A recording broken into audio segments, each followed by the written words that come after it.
Beredar video petasan tersangkut di kabel listrik PLN lalu meledak hingga menyebabkan kabel putus di sebuah perumahan.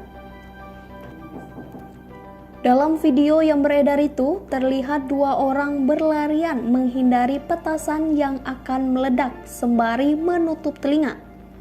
Petasan itu berada di atas sebuah rumah lantai 2 dan tersangkut kabel listrik. Kemudian petasan meledak dan memutuskan kabel listrik yang berada di atas rumah lantai 2 itu. Hingga saat ini belum diketahui lokasinya dan video.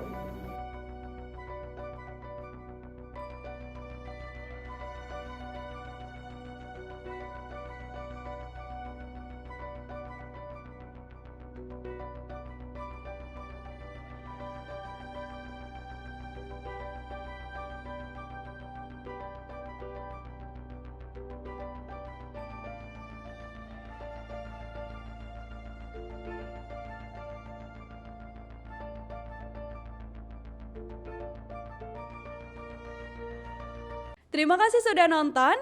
Jangan lupa like, subscribe, dan share ya.